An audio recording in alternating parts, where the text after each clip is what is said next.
অনিয়ম দুর্নীতির বেড়াজালে ঘেরা investment corporation of Bangladesh ICB সংস্থাটির লোকসানের পরিমাণ দাঁড়িয়েছে 4.5 কোটি টাকা। লোকসানের এই বিপুল অর্থ ব্যাংক থেকে 13% সুদে নেয়া।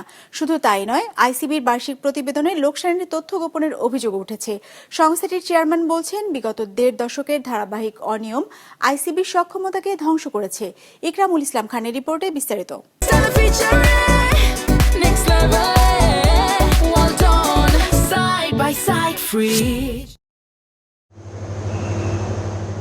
একসময় উচ্চ মুনাফায় থাকা investment corporation of Bangladesh ICB 2024-25 অর্থ বছরে লোকসান করেছে 1213 কোটি টাকা। লোকসানের পেছনে দুর্বল ব্যাংক বহির্ভূত আর্থিক প্রতিষ্ঠানে ভুল বিনিয়োগ, পুঁজিবাজারে পোর্টফোলিও কমে যাওয়া এবং বিনিয়োগের জন্য নেয়া চড়া সুদের ব্যাংক ঋণকে কারণ হিসেবে উল্লেখ করেছে। তবে সন্দেহজনকভাবে 2025 সালের বার্ষিক প্রতিবেদনে লাভ লোকসানের হিসেব উল্লেখ করেনি আইসিবি। সরকারি মালিকানার প্রতিষ্ঠান আইসিবি শেয়ার ও ডিবেঞ্চারে বিনিয়োগ করে।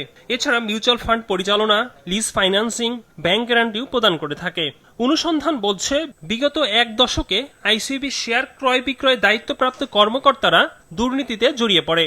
তারা কোম্পানির সাথে যোগসাজশে দুর্বল মূলভিত্তিক শেয়ার কিনে আইসিবিকে ফোকলা করে দেয়, যার তদন্ত করছে দুর্নীতি দমন কমিশন। ডাম্পিং করে শেয়ারটা নেওয়ার পর দেখা যাচ্ছে যে তারা আরেকখান থেকে ওই পার্টির কাছ থেকে তারা আবার গোপন সেখান থেকে একটা পার্সেন্টেজ পায়। হাজার হাজার কোটি টাকা জাতির, দেশের, এই দেশের মানুষের, আমাদের মতো বিনিয়োগকারীদের সবার লুট করে, অথচ তাদের কোনো বিচার হয় না।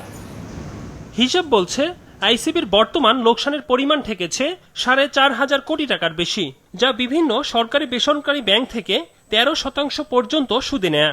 বিপুল এই লোকসানে আইসিবির কার্যক্রম স্থবির হয়ে পড়লে 2 ধাপে 4,000 কোটি টাকা সহায়তা দেয় সরকার। এরপরও সরকারের কাছে আরো 13,000 কোটি টাকা সহায়তা চায় আইসিবি।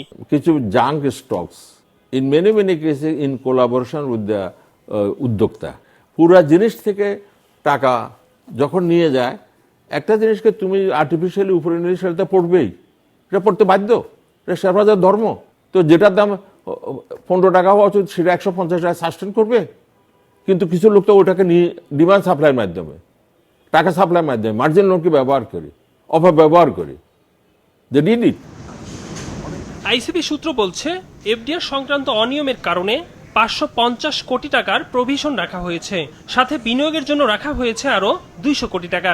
এছাড়া 2017 সালে Sea Pearl Beach Resort and স্পার একটি রূপান্তরযোগ্য বন্ডে 325 কোটি টাকা বিনিয়োগ করে আইসিবি। বন্ডের মেয়াদ শেষ হলেও সি পার্ল বিনিয়োগকৃত অর্থ পরিশোধ করেনি। এ নিয়ে আদালতে মামলা চলমান রয়েছে।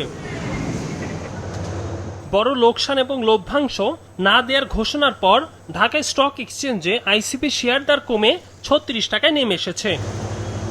ইকরামুল ইসলাম খান, বিজনেস রিপোর্ট, মাছরাঙ্গা টেলিভিশন।